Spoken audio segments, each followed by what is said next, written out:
नमस्कार विद्यार्थी मित्रांनो, मी अरुण पवार एक्झाम स्टडी या ऑनलाईन आणि ऑफलाईन प्लॅटफॉर्मवरती आपल्या सर्वांचं स्वागत आहे। आपण आज या लेक्चरमध्ये पॉवर सिस्टीममधील जे आपण टॉपिक शिकत होतो पॉवर सिस्टीम स्टॅबिलिटी, यामधील जो स्टेडी स्टेट स्टॅबिलिटी हा काय कन्सेप्ट आहे तो कन्सेप्ट आपण या ठिकाणी शिकणार आहोत। आपण पाहिलं होतं की ज्यावेळेस आपण पॉवर सिस्टीम स्टॅबिलिटी हा टॉपिक या ठिकाणी चालू केला होता त्यावेळेस आपण स्टॅबिलिटीचं क्लासिफिकेशन केलं होतं। मग त्याच्यामध्ये व्होल्टेज स्टॅबिलिटी असेल, फ्रिक्वेन्सी स्टॅबिलिटी असेल आणि अँग्युलर स्टॅबिलिटी आहे। अँग्युलर स्टॅबिलिटी असेल हे काय आहे, कन्सेप्ट काय आहे त्याचे, व्होल्टेज स्टॅबिलिटीची रेंज किती आहे, त्याचबरोबर फ्रिक्वेन्सी स्टॅबिलिटीची जी रेंज आहे ती रेंज किती आहे ते आपण पाहिलं होतं। त्यानंतर आपण अँग्युलर स्टॅबिलिटीकडे आलो होतो। मग अँग्युलर स्टॅबिलिटीमध्ये आपण फर्दर त्याचं क्लासिफिकेशन केलं होतं। त्याच्यामध्ये स्टेडी स्टेट स्टॅबिलिटी म्हणा, ट्रान्झिएंट स्टॅबिलिटी म्हणा आणि डायनॅमिक स्टॅबिलिटी म्हणा, या तीन प्रकारच्या स्टॅबिलिटी आपण अँग्युलर स्टॅबिलिटी, त्यालाच आपण रोटर अँगल स्टॅबिलिटी असं म्हणतो। मग ह्या तीन प्रकारच्या स्टॅबिलिटी आपण या ठिकाणी डिफाइन केल्या होत्या। मग जर स्टेडी स्टेट स्टॅबिलिटी असेल तर याची आपण डेफिनेशन ही सांगितली होती, the ability of the synchronous machine to regain its original position or its initial condition or its normal state of operation or its synchronism after small slow disturbance is called as steady state stability. ही definition आपण त्या ठिकाणी सांगितली होती। मग या डेफिनेशनचाच meaning काय होतं बघा, आपण स्टेडी स्टेट स्टॅबिलिटी शिकत असताना जो डिस्टर्बन्स असतो तो डिस्टर्बन्स आपण स्मॉल स्लो डिस्टर्बन्स या ठिकाणी कन्सिडर करत असतो। आपण त्यानंतर ट्रान्झिएंट स्टॅबिलिटीकडे गेलो होतो। ट्रान्झिएंट स्टॅबिलिटीची डेफिनेशन सांगताना आपण सांगितलं होतं, the ability of the system to restore its original position or its original condition after a large sudden disturbance. ठीक आहे, याला आपण काय म्हणतो तो ट्रान्झिएंट स्टॅबिलिटी असं म्हणत होतो। त्यानंतर आपण डायनॅमिक स्टॅबिलिटीकडे गेलो होतो। Dynamic stability again part of steady state stability, त्या ठिकाणी आपण डिस्टर्बन्स जो होता तो डिस्टर्बन्स या ठिकाणी स्मॉल डिस्टर्बन्स घेतला होता। पण जो डिस्टर्बन्स आहे तो डिस्टर्बन्स कसा होता, पिरियडिक इन नेचर होता, म्हणजेच कंटिन्युअस तो डिस्टर्बन्स येणार होता जाणार होता, येणार होता जाणार होता। ह्या तीन टाईपच्या स्टॅबिलिटी आपण अँग्युलर स्टॅबिलिटीच्या पाहिल्या होत्या। यानंतर आपण या लेक्चरमध्ये जी आपली स्टेडी स्टेट स्टॅबिलिटी ही जी पहिल्या प्रकारची स्टॅबिलिटी होती त्या स्टॅबिलिटीबद्दल आपण या ठिकाणी डिस्कस करणार आहोत। मग चला तर चालू करूया स्टेडी स्टेट स्टॅबिलिटी। मग स्टेडी स्टेट स्टॅबिलिटीची आपण पहिल्यांदा डेफिनेशन या ठिकाणी सांगितली होती, it is the ability of a power system to restore its original condition or its initial condition or stable state of after a small slow disturbance is called age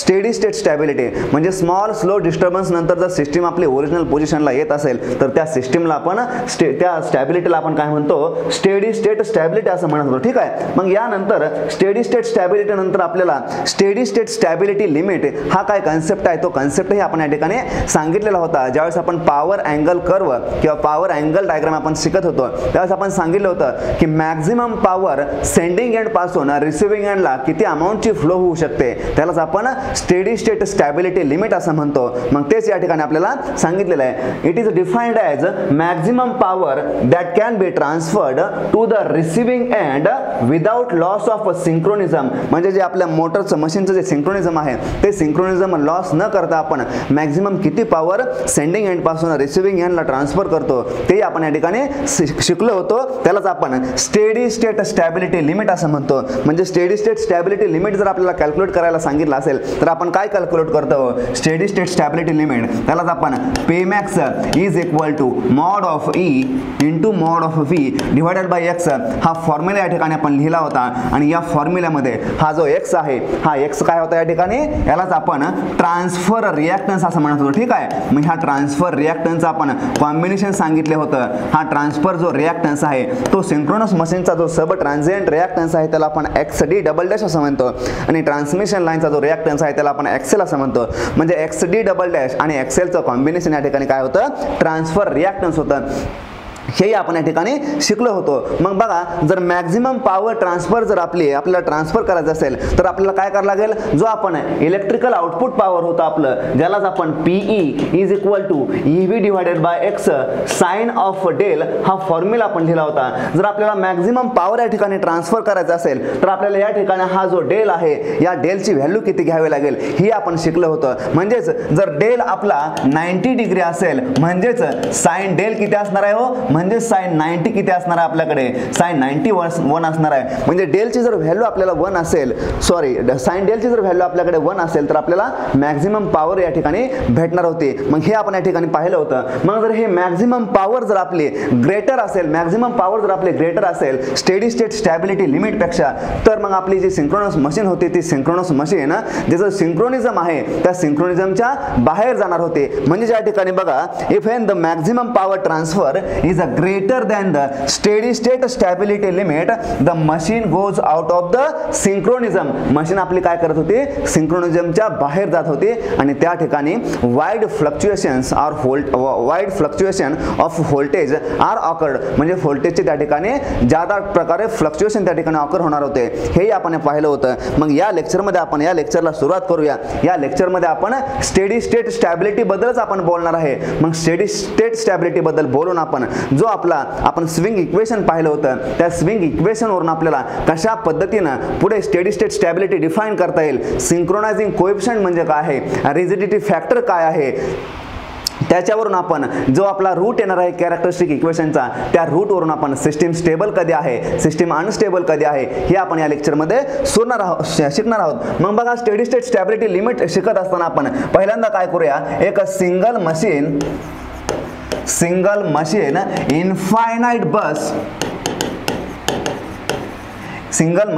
infinite बस या ठिकाणी system ही consider करूया. मग यामध्ये बघा, एक single machine घेतोय, म्हणजे या ठिकाणी मी एक सिंगल अल्टरनेटर घेतोय, त्याचा excitation EMF E at an angle of del, याचा रिॲक्टन्स सब ट्रान्झिएंट रिॲक्टन्स त्याला आपण म्हणूया XD डबल डॅश असं म्हणूया. हा रिॲक्टन्स जो सिंक्रोनस मशीन आहे याला आपण ट्रान्समिशन लाईनच्या सहाय्याने त्याला आपण एक्सेल ट्रान्समिशन लाईनचा रिॲक्टन्स हा कनेक्ट कुठे केलेला बघा, इनफायनाइट बसला या ठिकाणी कनेक्ट केलेला आहे. ही जी बस आहे त्याला आपण इनफायनाइट बस असं म्हणतो.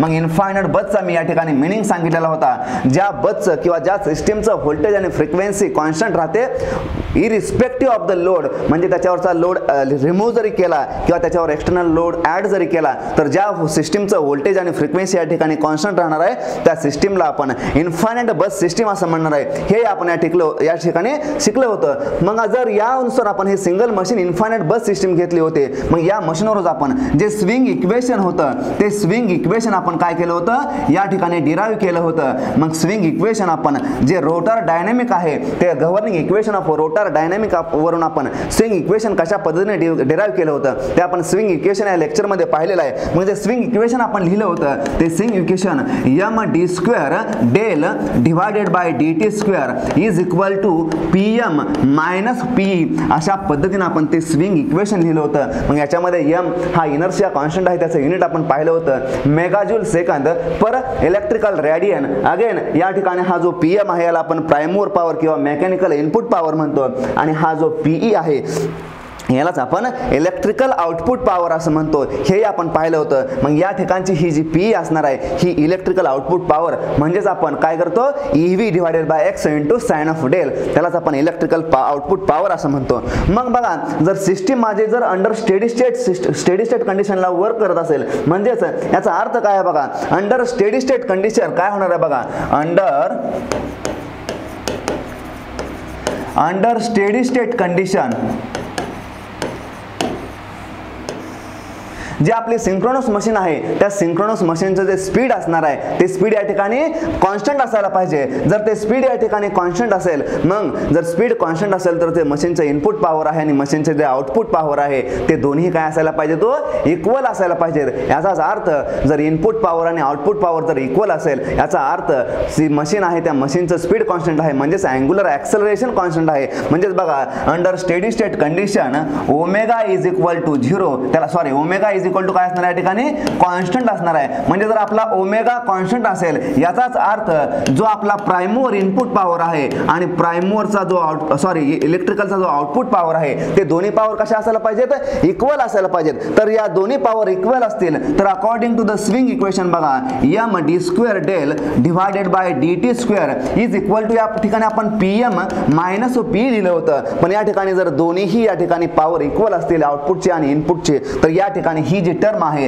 ही टर्म या ठिकाणी काय होणार आहे 0 होणार आहे. म्हणजेच याचा अर्थ काय होणार आहे m d² del of del divided by dt square ही क्वांटिटी 0 होणार आहे. याचाच अर्थ जो अल्फा आहे तो अल्फा काय होणार आहे 0 होणार आहे. म्हणजेच या ठिकाणी जे अँग्युलर ॲक्सेलरेशन आहे ते अँग्युलर ॲक्सेलरेशनच या ठिकाणी 0 होणार आहे. कधी अंडर स्टेडी स्टेट कंडिशनला. ठीक आहे. मग अंडर स्टेडी स्टेट कंडिशनला जी आपली जो डेल अँगल असणार आहे त्या डेल अँगलला आपण ॲट इनिशियल कंडिशनला बघा कशा पद्धतीने रिप्रेझेंट करू शकतो. ॲट इनिशियल कंडिशन जो डेल आहे आपला त्याला डेल नॉट या लेटरनं आपण रिप्रेझेंट करूया. त्याचबरोबर जी आपली इलेक्ट्रिकल पॉवर आहे इलेक्ट्रिकल पॉवर P असं लिहितो त्याला आपण at initial condition PE naught is equal to EV divided by x sine of del naught. का कारण इनिशियल कंडिशनला आपला डेलची व्हॅल्यू काय आहे डेल नॉट आहे. अशा पद्धतीने आपण electrical output power at initial condition PE naught is equal to EV divided by x sine of del naught अशा पद्धतीने आपण या ठिकाणी रिप्रेझेंट केले. बघा आपण स्टेडी स्टेट बद्दल बोलतोय. मग ते स्टेडी स्टेट मध्ये काय होणार आहे सिस्टीमचं जे इनपुट पॉवर आहे आणि आउटपुट पॉवर काय असणार आहे कॉन्स्टंट असणार आहे. जर सिस्टीमची इक्वल असणार आहे जर ती दोन्ही इक्वल असतील तर या ठिकाणी जे अँग्युलर ॲक्सेलरेशन आहे ते अँग्युलर ॲक्सेलरेशन या ठिकाणी 0 होणार आहे. मग त्या इनिशियल कंडिशन मध्ये जे डेलची व्हॅल्यू आहे ते डेलची व्हॅल्यू आपण डेल नॉट आहे असं कन्सिडर करतो. ठीक आहे. मग जर आपण या ठिकाणी जर कन्सिडर केलं का स्मॉल डिस्टर्बन्स या ठिकाणी suppose small disturbance is applied through the system. म्हणजे जी आपली सिस्टीम आहे त्या सिस्टीमला जर आपण स्मॉल डिस्टर्बन्स या ठिकाणी अप्लाय केला तर आपल्याला माहिती आहे जो अँगल डेल आहे तो जो अँगल रोटर ॲक्सिस आणि स्टेटर ॲक्सिस मधला जो अँगल डेल आहे तो डेल अँगल काय होणार आहे चेंज होणार आहे. त्या अँगल डेललाच आपण लोड अँगल म्हणा टॉर्क अँगल म्हणा किंवा पॉवर अँगल असं म्हणतो. जर मग तो अँगल चेंज होणार असेल तर मग इनिशियल केसमध्ये जो आपण del is equal to del naught होतो. म्हणजे जो डेल नॉट होता तो डेल नॉट डेल काय होणार आहे जो डेल आहे तो आपला del not plus delta into del या ठिकाणी आपला पोझिशनला चेंज होणार आहे. म्हणजे नंतर जो डेल होणार आहे तो डेल काय होणार आहे बघा del not plus delta of del. अशा पद्धतीने आपल्याला हा जो अँगल आहे डेल हा अँगल आफ्टर डिस्टर्बन्स या ठिकाणी भेटणार आहे. सिमिलर केस मध्ये बघा जी आपली पॉवर आहे ती पॉवर काय होणार आहे चेंज होऊन पॉवर जी आहे ती power EV divided by x sine of काय होणार आहे डेलचं या ठिकाणी डेल असेल तर यालाच आपण EV divided by x sine of del not plus delta into del आपल्याला हे पॉवरचं या ठिकाणी काय भेटतंय इक्वेशन भेटतंय. ठीक आहे. हे जर आपल्याला पॉवरचं इक्वेशन भेटलेलं आहे इनिशियल केस मध्ये आपली पॉवर PE नॉट आहे. आफ्टर स्मॉल डिस्टर्बन्स आपली पॉवर चेंज होऊन काय होते बघा EV divided by x sine of del not plus delta of del ही आपल्याला या ठिकाणी पॉवर भेटते. मग हे जे अजम्पशन आहे किंवा हे जे स्मॉल डिस्टर्बन्स आपण अप्लाय केलेलं आहे हे जर आपल्याला पॉवर अँगल कर्वच्या माध्यमातून या ठिकाणी रिप्रेझेंट करायचं असेल तर ते कशा पद्धतीने या ठिकाणी रिप्रेझेंट आपण करू शकतो बघा. सपोज हा माझ्याकडे या ठिकाणी पॉवर अँगल कर्व आहे. पॉवर अँगल कर्व आपण पॉवर वर्सेस टॉर्क अँगल किंवा रोटर अँगल याच्यामध्ये आपण प्लॉट करत असतो. मग पॉवर अँगल कर्व आपण कशा पद्धतीने प्लॉट करतो according to the equation output equation P is equal to EV divided by x sine of del. मग या डेलचा जर व्हॅल्यू आपण 0 पासून पुट करत गेलो 0 पासून पॉझिटिव्ह मध्ये पुट करत गेलो तर आपल्याकडे हा जो ग्राफ आहे किंवा हा जो कर्व आहे हा कर्व आपल्याकडे अशा पद्धतीने येतो. ठीक आहे. मग ह्या जो पॉवर आहे या पॉवरची मॅक्झिमम व्हॅल्यू या ठिकाणी Pmax येत असते. ठीक आहे. 0 ला व्हॅल्यू त्याची 0 असणार आहे. मॅक्झिमम व्हॅल्यू कुठे अकर होणार आहे at del is equal to 90 डिग्रीला ती मॅक्झिमम व्हॅल्यू या ठिकाणी अकर होणार आहे. ठीक आहे. हे आपण पाहिलं होतं. मग ॲट इनिशियल कंडिशनला बघा ॲट इनिशियल कंडिशनला आपण काय अजून केलं होतं जो डेल आहे तो डेल काय होतोय डेल नॉट असा आकार होतोय. सपोज या ठिकाणी ॲट इनिशियल कंडिशन जो आपल्या डेलची व्हॅल्यू आहे याला आपण डेल नॉट असं म्हणूया. त्यावेळेस हा डेल नॉट आहे त्यावेळेस जी इलेक्ट्रिकल पॉवर आहे आपली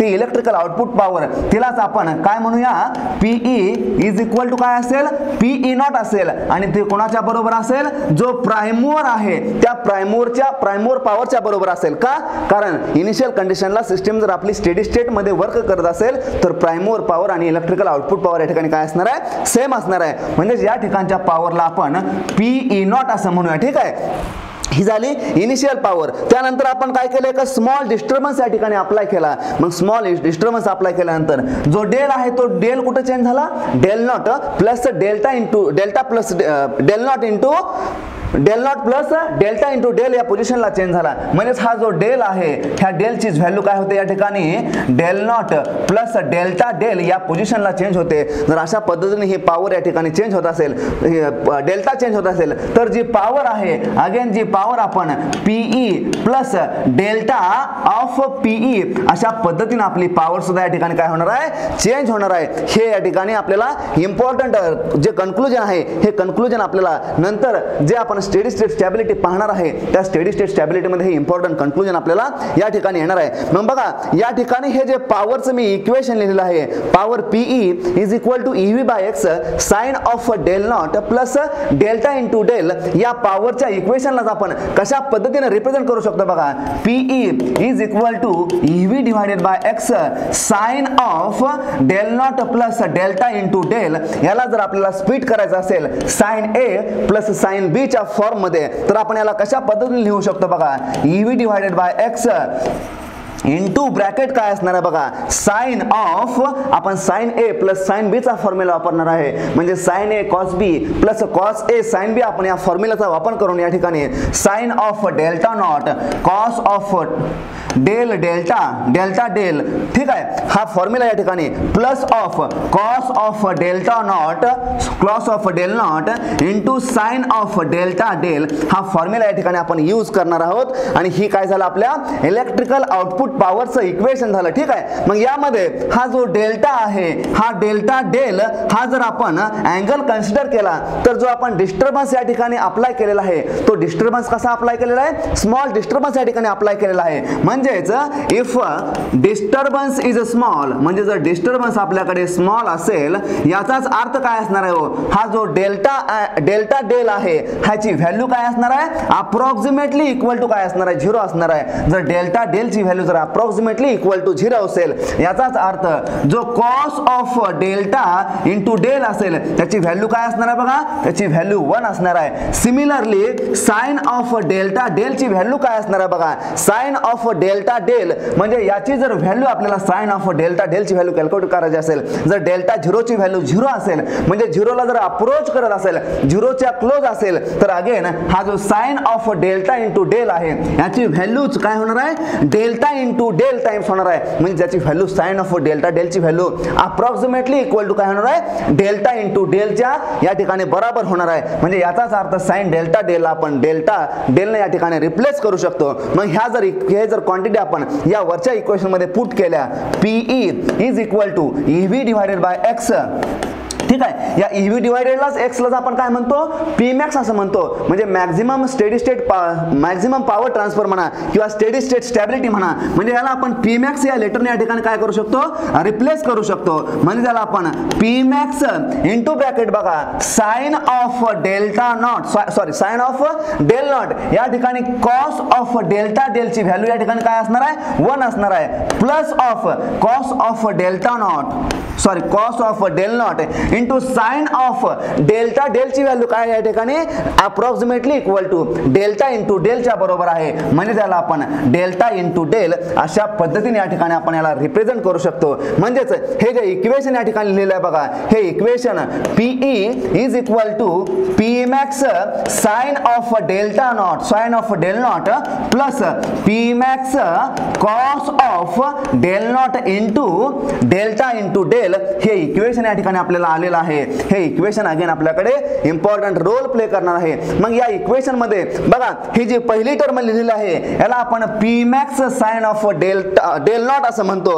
मग आपण इनिशियल कंडिशनला जी इलेक्ट्रिकल आउटपुट पॉवर लिहिली होती ती इनिशियल कंडिशनला इलेक्ट्रिकल आउटपुट पॉवर बघा आपण काय लिहिली होती, त्यालाच आपण PE not is equal to EV divided by x into sine of del not म्हणजे त्याला आपण P max sine of del not ने सुद्धा रिप्लेस करू शकतो. म्हणजेच हा काय झाला बघा, पी ई नॉट म्हणजे इनिशियल कंडिशनमध्ये जे आपली आउटपुट इलेक्ट्रिकल पॉवर आहे ती आउटपुट इलेक्ट्रिकल पॉवर या ठिकाणी आपल्याला अशा पद्धतीने भेटते. म्हणजेच या ठिकाणी काय झालं बघा, हे जे आपण आउटपुट पॉवरचं इक्वेशन लिहिलं, या आउटपुट पॉवरच्या इक्वेशनमध्ये जी फर्स्ट टर्म या ठिकाणी रिप्रेझेंट करते पीई इज इक्वल टू काय रिप्रेझेंट करते, PE not plus of P max cos of del not into delta del ही टर्म या ठिकाणी रिप्रेझेंट करते. मग आपण according to the swing equation नुसार आपण काय लिहू शकतो बघा, जे आपल्याकडे स्विंग इक्वेशन आलं होतं त्या स्विंग इक्वेशनला आपण M D square del divided by D T square is equal to P M minus PE या टर्म मध्ये लिहिलं होतं. मग जो इनिशियल कंडिशनला आफ्टर डिस्टर्बन्स जो डेल चेंज होणार होता तो डेल आपण कशा पद्धतीने घेतला होता बघा, M D square del not plus delta del divided by D T square is equal to P M minus या ठिकाणी काय असणार आहे, पी च्या ठिकाणी आपण या टर्मला रिप्लेस करणार आहे. ठीक आहे, मग पी एम मायनस या ठिकाणी पीई नॉट मायनस काय राहणार आहे, जे आपल्याकडे P max cos of del not into delta del ही टर्म या ठिकाणी आपल्याकडे राहणार आहे. आणि अगेन आपण इनिशियल कंडिशनला जे अजम्पशन केलं होतं, जर इनिशियल कंडिशनला स्टेडी स्टेटमध्ये सिस्टीम वर्क करत असेल याचाच अर्थ जे इनपुट पॉवर आहे ते इनपुट पॉवरच आपली आउटपुट पॉवरच्या बरोबर असणार आहे. मग इनपुट पॉवरलाच आपण काय लिहिलं होतं, जो पीएम आहे is equal to PE at initial कंडिशनला त्याला आपण पीई नॉट असं म्हटलं होतं. म्हणजे याचाच अर्थ हा पीएम आणि हा जो पीई नॉट आहे हे दोन्ही कशा आहेत, ॲट इनिशियल कंडिशनला दोघे इक्वल आहेत. म्हणजे ह्या दोन टर्म या ठिकाणी कॅन्सल झाल्या. आपल्याकडे स्विंग इक्वेशन या फॉर्म मध्ये आलं, del not plus delta del divided by D T square is equal to minus of P max cos of delta not del not into delta delta हे equation आपल्याकडे आलं. मग या इक्वेशन मध्ये जर आपण याचं डेरिव्हेटिव्ह घेतलं तर या ठिकाणी या डी नॉटचं derivative with respect to T या ठिकाणी काय होणार आहे, झिरो होणार आहे. म्हणून या ठिकाणी या टर्मला आपण M D square delta del divided by D T square is equal to minus of P max cos of del not into delta del या ठिकाणी हे इक्वेशन या ठिकाणी आपल्याला महत्त्वाचं इक्वेशन आलेलं आहे. जर या इक्वेशन मधून ही जी टर्म आहे राईट साइडची या टर्मलाच आपण लेफ्ट साइडला शिफ्ट केलं तर यालाच आपण काय म्हणतो, कॅरेक्टरिस्टिक इक्वेशन असं म्हणत असतो. म्हणजेच बघा या ठिकाणी M D square delta del divided by D T square plus of, ठीक आहे, हे बरोबर चिन्हाच्या या साइडला आल्यावर प्लस होणार आहे, P max cos of del not into delta del is equal to zero या इक्वेशनलाच आपण काय म्हणतो, कॅरेक्टरिस्टिक इक्वेशन असं म्हणत असतो. ठीक आहे, मग या ठिकाणी हा जो D square by D T square आहे याला जर आपण रिप्लेस केलं एका क्वांटिटीने किंवा एका व्हॅल्यूनं त्याला आपण रिप्लेस करूया के या लेटरनं. Suppose K is equal to D by D T, म्हणजेच या ठिकाणी D square by D T square is equal to काय होणार आहे, के स्क्वेअर होणार आहे. म्हणजेच या ठिकाणी बघा एम स्क्वेअर अगेन हा जो डेल्टा डेल आहे आणि हा जो डेल्टा डेल आहे याला मी काय करतोय, कॉमन काढतोय आणि कॉमन काढून जर मी राईट साइडला शिफ्ट केलं तर त्याची व्हॅल्यू झिरो होणार आहे. म्हणजेच M into K square plus P max cos of del not is equal to zero हे जे कॅरेक्टरिस्टिक इक्वेशन काढलेलं आहे या कॅरेक्टरिस्टिक इक्वेशनचे जर आपण रूट काढले तर ते जे रूट आहेत ते रूट वरून आपल्याला जी स्टेडी स्टेट स्टॅबिलिटी लिमिट आहे किंवा जी स्टेडी स्टेट स्टॅबिलिटी आहे त्याच्याबद्दल आपल्याला फर्दर डिस्कशन करता येईल. मग या ठिकाणी जर मी याचे रूट काढले तर ते रूट कसे येणार आहेत बघा, K is equal to plus minus of, ठीक आहे, या ठिकाणी हा जो एम आहे तो एम वन डिवाइड मध्ये येणार आहे minus of P max cos of del not आणि ह्या ज्या टर्म आहेत ह्या टर्म स्क्वेअर रूट मध्ये येणार आहे. ठीक आहे, कारण या ठिकाणी हा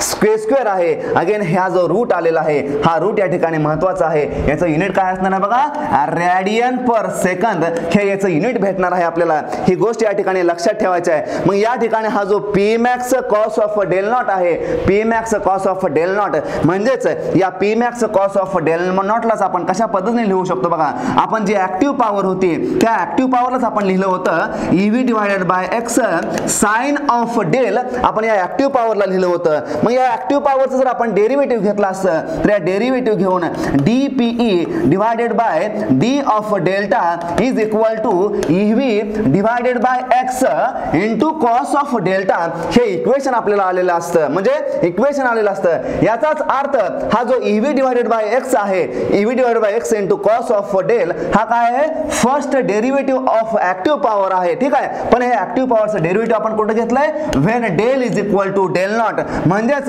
याचा अर्थ काय आहे बघा, del PE divided by D del at del is equal to del not which is equal to EV divided by x cos of del not. हा रिझल्ट या ठिकाणी आपल्याकडे महत्वाचा आहे आणि या रिझल्टलाच आपण काय म्हणतो, synchronizing coefficient of a synchronous machine, किंवा त्यालाच आपण रिजिडिटी फॅक्टर किंवा stiffness of a synchronous machine आपण याला अशा पद्धतीने म्हणत असतो. मग त्याची व्हॅल्यू काय आहे बघा, EV divided by x cos of del not, यालाच आपण P max cos of del not अशाही टर्मने काय करतो या ठिकाणी रिप्लेस करत असतो. मग जर आपण ह्या जो P max cos of del not म्हणजेच DPE divided by D of del at del is equal to del naught असेल तर या ठिकाणी हे जे रूट आलेलं आहे या रूटलाच आपण या ठिकाणी कशा पद्धतीने रिप्लेस करू शकतो बघा. हे जे रूट आहे या रूटलाच मी या ठिकाणी काय करतोय, रिप्लेस करतोय. मग ते रिप्लेस करताना बघा again K is equal to plus minus of 1 divided by M minus of D PE divided by D del at del is equal to del not. ही टर्म या ठिकाणी इम्पॉर्टंट झाली आणि हे जे रूट आहेत या रूट वरूनच आपल्याला काय करायचं आहे, जे स्टेडी स्टेट स्टॅबिलिटी असणार आहे म्हणजे जी आपली सिस्टीम असणार आहे ती सिस्टीम स्टेबल आहे की अनस्टेबल आहे हे आपल्याला या ठिकाणी सांगायचं आहे. ठीक आहे. या ठिकाणी हे जे रूट आहेत हे रूट वरून आपण काय करूया, आता कन्क्लुजन या ठिकाणी येऊया. मग कन्क्लुजनला आलो तर आपण कोणत्या पद्धतीने कन्क्लुजन करू शकतो बघा. ह्या ठिकाणी जर आपली सिस्टीम मध्ये जर इफ पहिली केस बघा काय आपण या ठिकाणी कन्सिडर करतोय, केस 1 या ठिकाणी आपण घेऊया. या केस 1 मध्ये काय करूया, जे आपले रूट आहेत ते रूट जर प्युअरली इमॅजिनरी आणि कॉन्जुगेट असतील तर आपल्या सिस्टीमचा परफॉर्मन्स कसा असेल. म्हणजेच बघा if roots are purely imaginary and conjugate, म्हणजे माझ्याकडे जे रूट आहेत ते रूट जर प्युअरली इमॅजिनरी आणि कॉन्जुगेट असतील, याचा अर्थ जर माझे रूट असे असतील तर या ठिकाणी जो D PE divided by D del at an angle of del is equal to del not, याची जी व्हॅल्यू असणार आहे याची व्हॅल्यू काय असणार आहे, ग्रेटर दॅन 0 असणार आहे. त्याचबरोबर जो अँगल आहे डेल, तो डेल अँगल कसा असणार आहे, लेस दॅन 90 डिग्री असणार आहे. जर माझ्याकडे अशी सिस्टीम असेल तर त्या सिस्टीमला मी काय म्हणतो, स्टेबल सिस्टीम असं म्हणतो.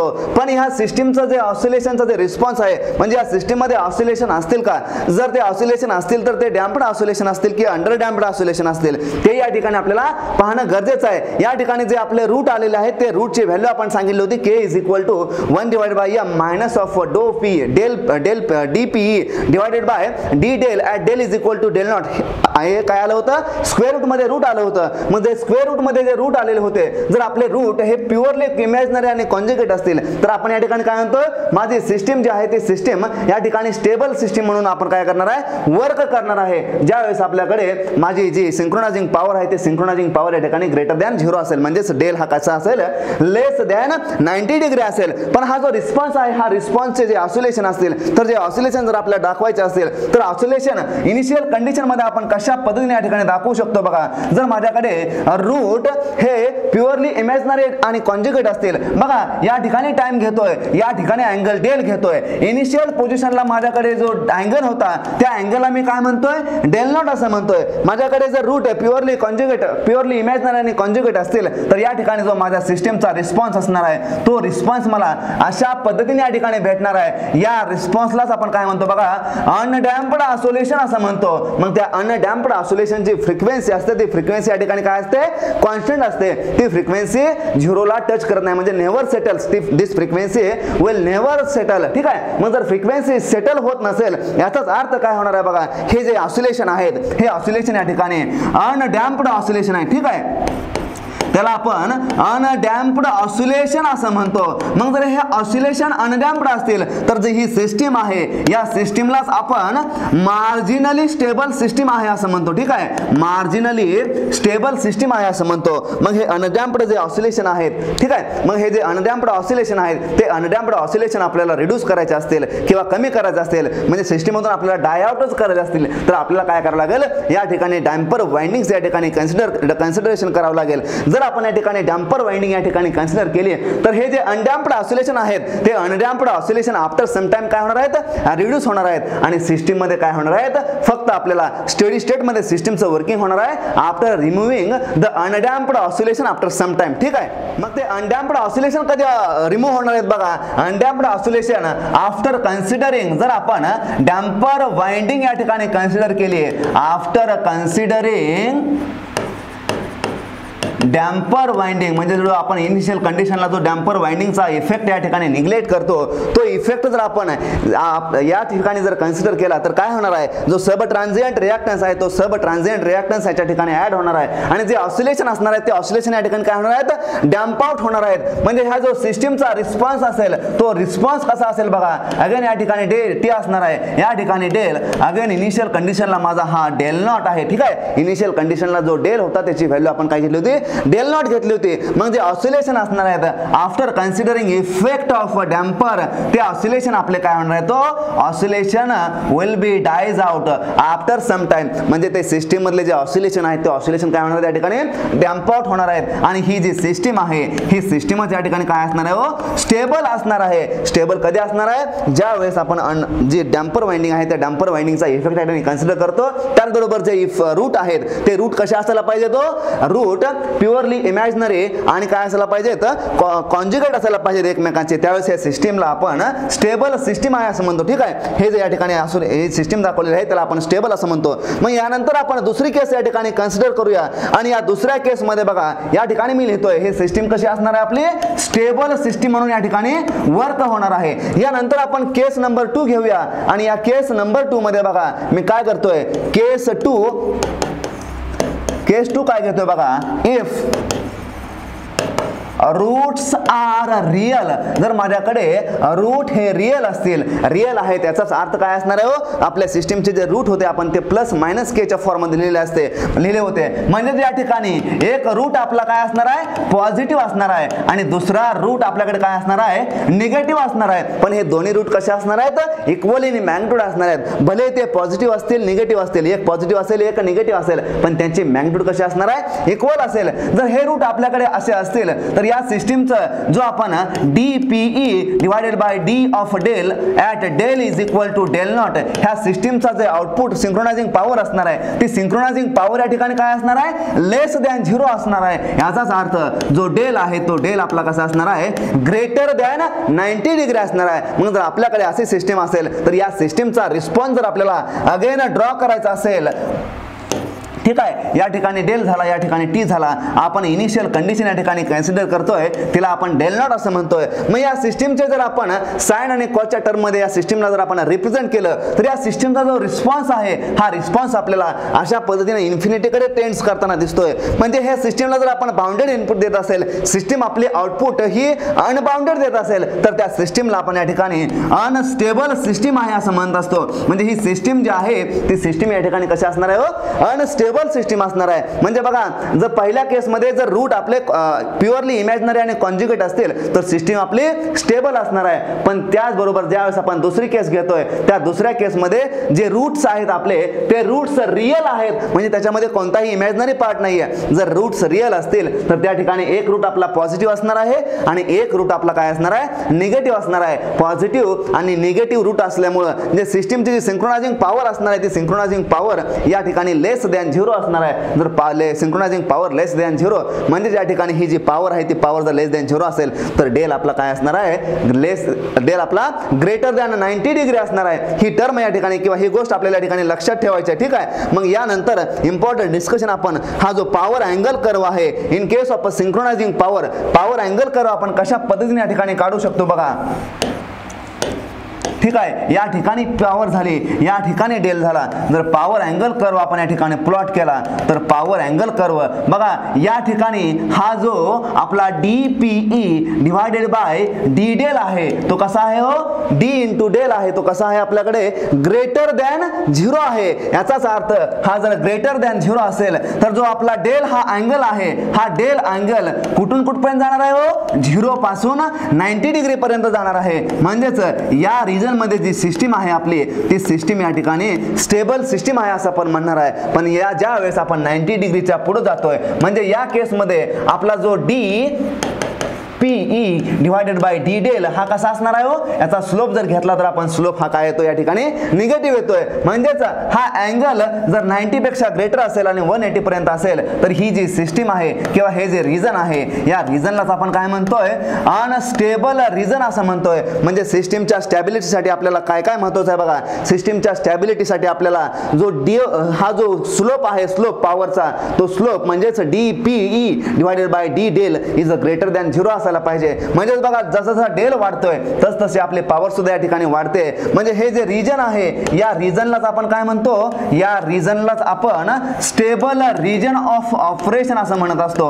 Wear value of del is less than 90 degree. Unstable region आपण कधी म्हणणार आहे, ज्यावेळेस डेलची व्हॅल्यू ही ग्रेटर दॅन 90 डिग्री असेल. ही गोष्टी या ठिकाणी आपल्याला लक्षात ठेवायची आहे. मग आपण पुढे जाऊन जो सिंक्रोनायझिंग कोएफिशियंट आहे तो सिंक्रोनायझिंग कोएफिशियंट आपण पाहूया. आपण पाहिलेला डिस्कस केलेला आहे पण अजून एकदा जो सिंक्रोनायझिंग कोएफिशियंट आहे त्यालाच आपण काय म्हणतो बघा, स्टिफनेस ऑफ सिंक्रोनस मशीन किंवा त्यालाच आपण रिजिडिटी फॅक्टर असं म्हणत असतो. त्याची व्हॅल्यू काय असणार बघा, DPE divided by D del आणि याची जर डेरिव्हेटिव्ह घेतला आपण ऍक्टिव्ह पॉवरचं म्हणजे आपल्याकडे active power PE is equal to EV divided by x sine of del असेल. याचं जर डेरिव्हेटिव्ह आपण घेतलं तर डेरिव्हेटिव्ह काय भेटणार आहे बघा, EV divided by x cos of del. यालाच आपण काय म्हणतो बघा, सिंक्रोनायझिंग कोएफिशियंट ऑफ मशीन असं म्हणत असतो.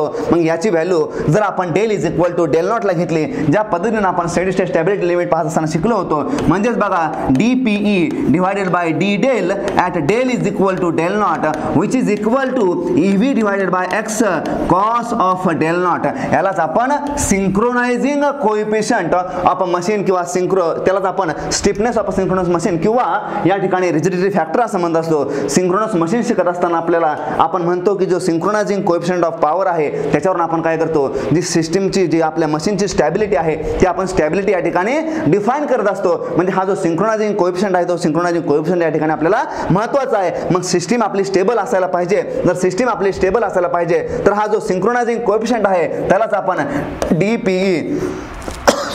डिवायडेड बाय डी डेल तो कसा असायला पाहिजे, ग्रेटर दॅन झिरो असायला पाहिजे. याचाच अर्थ जो डेल असायला पाहिजे तो डेल कसा असायला पाहिजे, 90 डिग्री असायला पाहिजे. डेल लेस दॅन 90 डिग्री असायला पाहिजे. हाही रिझल्ट या ठिकाणी आपल्याकडे लक्षात ठेवायचा आहे. ठीक आहे. मग यानंतर आपण पुढे जातो आणि जी आपली स्टेडी स्टेट स्टॅबिलिटी असते त्या स्टेडी स्टेट स्टॅबिलिटी लिमिट जे आहे ते इम्प्रूव्ह करण्याच्या मेथड काय आहेत हे आपल्याला मेथड या ठिकाणी पाहायचे आहेत. बघा methods to improve steady state stability limit. जी आपल्याकडे स्टेडी स्टेट स्टॅबिलिटी आहे त्या स्टेडी स्टेट स्टॅबिलिटीला आपण इम्प्रूव्ह कशा पद्धतीने करू शकतो बघा. यालाच आपण SSL म्हणजे स्टेडी स्टेट स्टॅबिलिटी लिमिट असं म्हणतो. मग हे जे स्टेडी स्टेट स्टॅबिलिटी लिमिट आहे SSL is equal to EV divided by x अशा पद्धतीने लिहितो. म्हणजे बघा मॅक्झिमम पॉवर किती अमाऊंटची ट्रान्सफर होईल from sending end to the receiving end within the synchronism limit. म्हणजे मशीन सिंक्रोनिझम लिमिट मध्ये राहून मॅक्झिमम पॉवर किती ट्रान्सफर करू शकते टू द रिसिविंग एंडला किती, त्याला आपण काय म्हणतो स्टेडी स्टेट स्टॅबिलिटी लिमिट असं म्हणत असतो. मग जे मॅक्झिमम पॉवर ट्रान्सफर आहे ती जर greater than steady state stability limit असेल तर आपली मशीन काय होणार आहे, सिंक्रोनिझमच्या या ठिकाणी बाहेर जाणार आहे. म्हणजे आउट ऑफ सिंक्रोनिझम मानला जाणार आहे, ठीक आहे. ह्याही गोष्टी आपल्याला या ठिकाणी लक्षात ठेवायचं आहे. मग जर स्टेडी स्टेट स्टॅबिलिटी लिमिट आपण फॉर्म्युला अशा पद्धतीने लिहिला तर मग हा जो स्टेडी स्टेट स्टॅबिलिटी लिमिट आहे याचा जर इम्प्रूव्ह करायचा असेल तर आपल्याला या ठिकाणी हे एक्साइटेशन व्होल्टेज आहे, हे ऑपरेटिंग व्होल्टेज आहे. म्हणजे steady state limit stability limit जर वाढवायचं असेल तर आपल्याला ई ची व्हॅल्यू या ठिकाणी वाढवावी लागेल. जर ई ची व्हॅल्यू वाढवली तर आपण हे ट्रिपल एसएल हे जे आहे ते काय होणार या ठिकाणी वाढणार आहे. अगेन जे ऑपरेटिंग व्होल्टेज आहे ते ऑपरेटिंग व्होल्टेज जर आपण वाढवलं तर या ठिकाणी स्टेडी स्टेट स्टॅबिलिटी लिमिट या ठिकाणी वाढणार आहे. सिमिलर केस मध्ये जो ट्रान्सफर रिएक्टन्स आहे, जो ट्रान्सफर रिएक्टन्स आहे, हा ट्रान्सफर रिएक्टन्स या ठिकाणी जर आपण इन्क्रीज केला तर या ठिकाणी आपल्याला स्टेडी स्टेट स्टॅबिलिटी लिमिट जे आहे SSSL हे काय होताना दिसेल, रिड्यूस होताना दिसेल. म्हणजे रिएक्टन्स आपण वाढवला तर ही टर्म या ठिकाणी काय होणार आहे, रिड्यूस होणार आहे. पण त्याच केस मध्ये हा जो ट्रान्सफर रिएक्टन्स आहे ज्याला आपण XL डिनोट करतो तो जर आपण रिड्यूस केला तर जो SSSL आहे तो काय होणार आहे या ठिकाणी इन्क्रीज होणार आहे. म्हणजे स्टेडी स्टेट स्टॅबिलिटी लिमिट वाढवायचं असेल तर आपल्याला या ठिकाणी ट्रान्सफर रिएक्टन्स वाढवावा लागेल, कमी करावं लागेल. मग त्या कमी करण्याच्या मेथड काय कोणत्या आहेत? कमी करण्याच्या मेथड मध्ये आपण काय करतो, पहिल्यांदा बंडलिंग ऑफ कंडक्टर या ठिकाणी यूज करत असतो. Again parallel transmission line use करतो, सिरीज कॅपॅसिटर या ठिकाणी यूज करत असतो. त्याचबरोबर जे मिड पॉइंट कॉम्पन्सेशन आहे ते मिड पॉइंट कॉम्पन्सेशन या ठिकाणी यूज करतो. आणि जे स्टॅटिक व्हीआर कॉम्पन्सेशन आहे ते स्टॅटिक व्हीआर कॉम्पन्सेशन या ठिकाणी आपण काय करत असतो, यूज करतो, ठीक आहे. म्हणजे तो ट्रान्सफर रिएक्टन्स आहे त्या ट्रान्सफर रिएक्टन्सच्या रिड्यूस करण्याच्या मेथड आहेत, त्या ट्रान्सफर रिएक्टन्सच्या रिड्यूस करण्याच्या मेथड बघा. युजिंग पॅरलल लाईन, म्हणजे पॅरलल लाईन वापर आपण काय करतो, रिएक्टन्स कमी करतो by using bundled conductors. Bundled conductors हा काय कॉन्सेप्ट आहे तो आपण पाहिलं होतं. जर या ठिकाणी बंडलिंग ऑफ कंडक्टर केलं असतं तर जो सेल्फ GMR आहे, ठीक आहे, सेल्फ GMR आहे तो सेल्फ GMR या ठिकाणी काय होतो, इन्क्रीज होतो. याचाच अर्थ जो इंडक्टन्स आहे LA = 0.2 ln of GMD divided by GMR हा फॉर्म्युला लिहितो आणि आपण हा मिली हेनरी पर किलोमीटर आहे असं आपण लिहितो. मग या ठिकाणी हा जर GMR वाढवला तर या ठिकाणी हा जो इंडक्टन्स आहे हा इंडक्टन्स या ठिकाणी काय होतो, कमी होतो. इंडक्टन्स कमी झाला म्हणजे या ठिकाणी काय होणार आहे, रिएक्टन्स आपला कमी होणार आहे. म्हणजे बंडलिंग ऑफ कंडक्टर वापरून आपण काय करू शकतो, रिएक्टन्स कमी करू शकतो. अगेन सिरीज कॉम्पन्सेशन, त्याला आपण सिरीज कॅपॅसिटर असं म्हणतो. जर सिरीज कॅपॅसिटर आपण ऍड केला, ठीक आहे, तर जो इक्विव्हॅलंट रिएक्टन्स असणार आहे तो इक्विव्हॅलंट रिएक्टन्स काय होणार आहे या ठिकाणी कमी होणार आहे. अगेन जे मिड पॉइंट कॉम्पन्सेशन वापरून आपण काय करू शकतो, रिएक्टन्स कमी करू शकतो. अगेन जे स्टेडी स्टेट स्टॅबिलिटी लिमिट आहे ते स्टेडी स्टेट स्टॅबिलिटी लिमिट आपण काय करू शकतो, by using static VAR compensation वापरून आपण काय करू शकतो, या ठिकाणी वाढवू शकतो. एवढं जनरल डिस्कशन आपण या ठिकाणी स्टेडी स्टेट स्टॅबिलिटी लिमिट बद्दल या ठिकाणी लक्षात ठेवायचं आहे. आपल्याला एक्झाम मध्ये क्वेश्चन विचारलेला असतो बघा, याच्यापैकी आपल्याला 2-3 मेथड दिलेले असतात आणि सांगितलेले असतात which of the following methods are required to increase the steady state stability limit of the system. ठीक आहे, स्टेडी स्टेट स्टॅबिलिटी लिमिट आपल्याला इन्क्रीज करायचं असेल तर आपल्याला कोणत्या मेथड या ठिकाणी यूज करायचे असतील. त्यापैकी आपल्याला जो 2-3 ऑप्शन दिलेले असतात त्या 2-3 ऑप्शन पैकी याच्यापैकी कोणता जर ऑप्शन त्या ठिकाणी असतो आपल्याला तो करेक्ट ऑप्शन या ठिकाणी चूज करायचा असतो. त्याचबरोबर या ठिकाणी हे जे आपण कन्क्लुजन या ठिकाणी लिहिलेलं आहे त्या कन्क्लुजन बद्दलही आपल्याला या ठिकाणी लक्षात ठेवायचं आहे. जे कन्क्लुजन आपण लिहिलं होतं बघा, जो आपला अँगल होता, जो आपला रूट होते ते रूट जर आपल्याकडे या ठिकाणी इमॅजिनरी रूट आले असतील, ठीक आहे, म्हणजे जर आपल्याकडे root imaginary and conjugate root जर आपल्याकडे असते तर आपली सिस्टीम कशी असणार आहे बघा. इनिशियल स्टेटला आपली सिस्टीम मार्जिनल स्टेबल असणार आहे, पण after considering the effect of damper winding ती सिस्टीम आपली कशी होणार आहे, स्टेबल सिस्टीम होणार आहे. मग या स्टेबल सिस्टीम मध्ये जे ऑपरेशन आपण पाहिलं होतं, जे सिंक्रोनायझिंग पॉवर होती del at del is equal to del not कशी होती, ग्रेटर दॅन 0 होती आणि त्या केसमध्ये अँगल आपला काय होता, लेस दॅन 90 डिग्री होता. त्याचबरोबर जे रूट होते ते रूट रियल आहे, तर याचाच अर्थ रियल मध्ये आपल्याला एक पॉझिटिव्ह रूट भेटणार आहे आणि दुसरा निगेटिव्ह रूट भेटणार आहेत, पण दोन्हीची मॅग्निट्यूड कशी असणार आहे, हो इक्वल असणार आहे. जर हा सिस्टीमची असे रिस्पॉन्स रूट असते तर या ठिकाणी ही जी सिस्टीम आहे ती सिस्टीम आपल्याला अनस्टेबल सिस्टीम भेटणार होती. ठीक आहे, ही जी सिस्टीम आहे ती सिस्टीम आपल्याकडे अनस्टेबल सिस्टीम म्हणून बिहेवियर करणार होते. ठीक आहे, ठीक आहे, हे आपण पाहिलं होतं. यानंतर आपण काय पाहिलं होतं, जे सिस्टीमचं जे आउटपुट पॉवर इक्वेशन आहे ते आउटपुट पॉवर इक्वेशन आपण पाहिलं होतं. PE is equal to EV divided by x sine of del. मग या ठिकाणाहून जी मॅक्झिमम पॉवर या ठिकाणी ट्रान्सफर होणार आहे त्यालाच आपण स्टेडी स्टेट स्टॅबिलिटी लिमिट असं म्हणतो. मग ती मॅक्झिमम पॉवर कुठं ऑकर होते हो? At del is equal to 90 degree. In case of cylindrical rotor synchronous machine आपण हे आउटपुट पॉवर इक्वेशन या ठिकाणी पाहत असतो. ते आउटपुट पॉवर जनरली मॅक्झिमम कुठं असते? At del is equal to 90 डिग्रीला या ठिकाणी मॅक्झिमम असते. अगेन इम्पॉर्टंट गोष्ट या ठिकाणी पॉवर अँगल आपण या ठिकाणी पाहिलेला आहे. अगेन लास्ट इम्पॉर्टंट थिंग आपण पाहिले, जो स्टेडी स्टेट स्टॅबिलिटी आहे ती स्टेडी स्टेट स्टॅबिलिटी शिकत असताना जो डिस्टर्बन्स आहे तो डिस्टर्बन्स आपण स्मॉल स्लो डिस्टर्बन्स या ठिकाणी कन्सिडर करत असतो. ह्या गोष्टी या ठिकाणी आपल्याला लक्षात ठेवायच्या आहेत. ठीक आहे. थँक्यू.